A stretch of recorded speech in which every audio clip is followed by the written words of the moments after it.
Stories of Bigfoot in Washington go back a millennia amongst the tribes of the Pacific Northwest, but my favorite one takes place in 1924.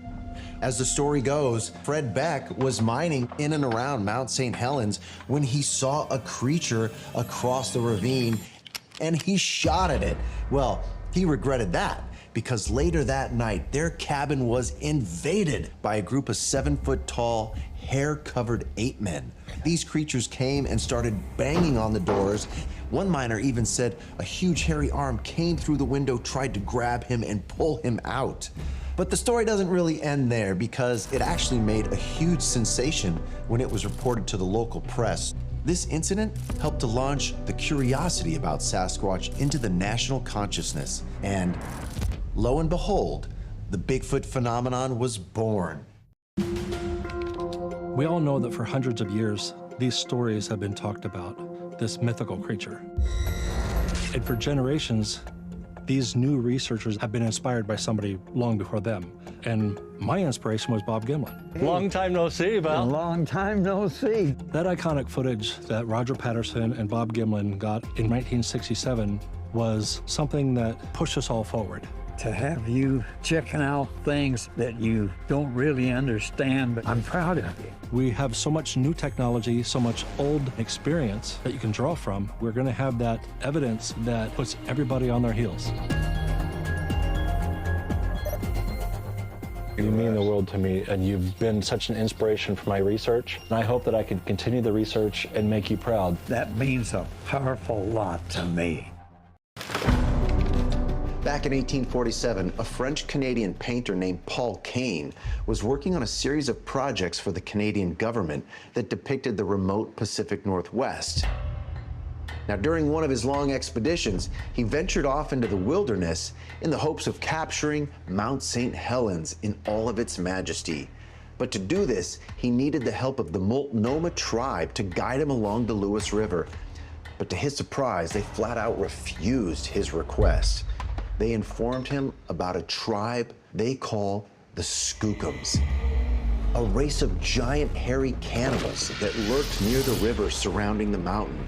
Now, these monsters were feared and respected by the tribe, and the area was strictly off limits. As a result, King was forced to find an alternate vantage point because no one in the tribe was willing to risk their life so he could make a painting. Bringing new technology to my old school research ways has done nothing but amplify what we do. I can take a parabolic mic that is made specifically for isolating an area and listening in, and there's a whole nother world out there. I can send a drone into the air and do a LiDAR scan of the entire area.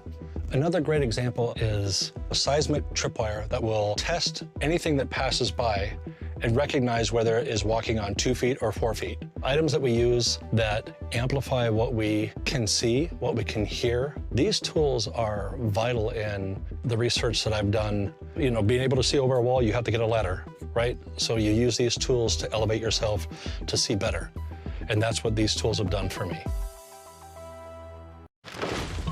I've spent 3 decades in search of elusive and rare animals, and when I set out to a destination, I've really always relied on the local knowledge.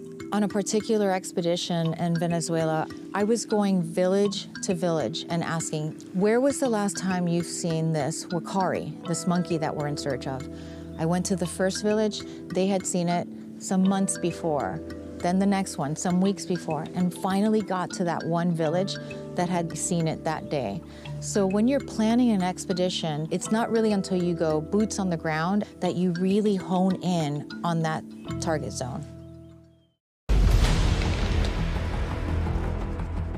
Whether you're hunting an animal for food or tracking an animal for science, the skills and the mindsets needed are the same.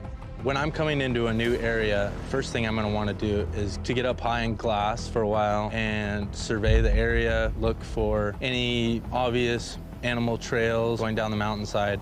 I like to get into the timber and see what's been fed on. A lot of times in my area, you'll see the huckleberry bushes chewed off by animals. When you can see that everything's kind of mowed, you know that that's a frequent feeding area. Other things I'm gonna start looking for are signs of scat and tracks. I wanna make sure there's a water source because all things need water. The bottom line really is, if you know how to read the land, then you're gonna find a detailed roadmap of everything that's going on out there. Did you know that the state of Washington is home to a legally protected Sasquatch refuge?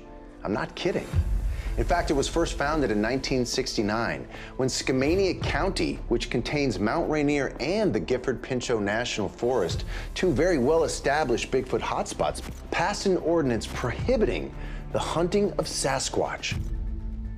Then in 1991, Whatcom County created a similar law.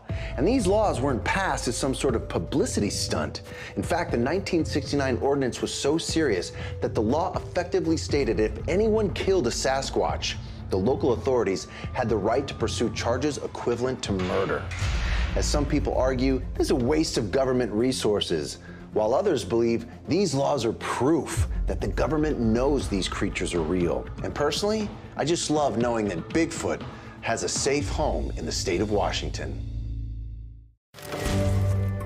So I always say that the investigation really begins with all the materials you've collected once you've left.